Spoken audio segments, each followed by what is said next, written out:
Welcome back, everyone. At times during the spring and summer so far this year, we've had our weather challenges, right? But the payoff this week, a nice stretch of weather taking us into the upcoming weekend, including what a beautiful sky we had across the Canfield Fairgrounds and the rest of the region today.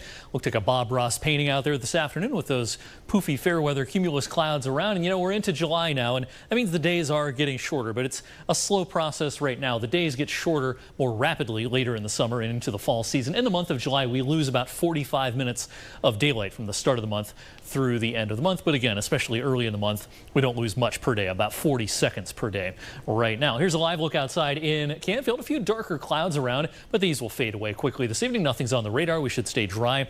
Overnight tonight, while it is warm, we'll get the dew point. It's in the low 60s instead of the low 70s, which is where we've been pretty frequently of late. So it's much more comfortable evening. And with those lower dew points, temperatures will be allowed to cool off, much like last night. We'll drop into the lower 60s overnight tonight. That's pretty much where we were last night and early this morning. Tomorrow will be kind of an active afternoon out to our east, especially in this yellow area around New York City, heading up into parts of southern New England. Some heavy gusty storms likely over there. But for us, this cold front will just kind of be a glancing thing. And while I can't rule out a quick 5-minute shower or a thunder shower in the afternoon, the model really doesn't show much, and I don't think there will be much here locally tomorrow afternoon. It's just something that I can't quite rule out. Otherwise, tomorrow is going to bear a lot of similarities to today as temperatures get into the mid-80s. The humidity held in check again for our Thursday as we head towards the 4th of July on Friday. Wow, what a nice forecast we have. Sunshine in abundance on Friday, and with high pressure drifting around, more sunshine coming for Saturday. Temperatures will start trending up over the weekend. The humidity will start trending up over the weekend as well. That's after the 4th, though. The 4th itself on Friday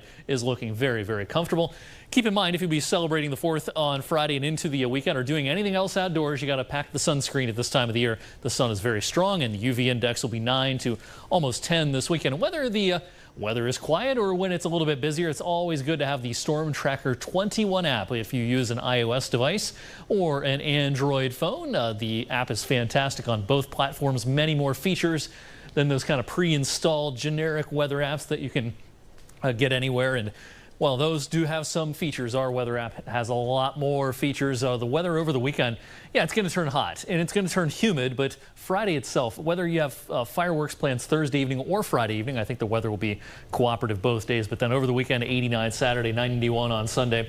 And next week doesn't look quite as hot as the weekend. We'll be mostly in the 80s, it looks like, next week. So be ready for a pretty classic summertime weekend. And fireworks Saturday should be fine, too. No, I didn't see any rain chances. No rain chances Saturday. It's going to be warm, so get ready for that. But we should be dry, and it should be clear. Is July a typically drier month than June? Typically, on average? It's very similar to June on average, and we think this July will probably be a little bit drier than June was. Okay. But still maybe a little wetter than average. Yeah, all right. Yeah, sounds like classic July weather. We're happy about it. Thanks, Eric. Thanks, Eric. Here's a check now of what's trending.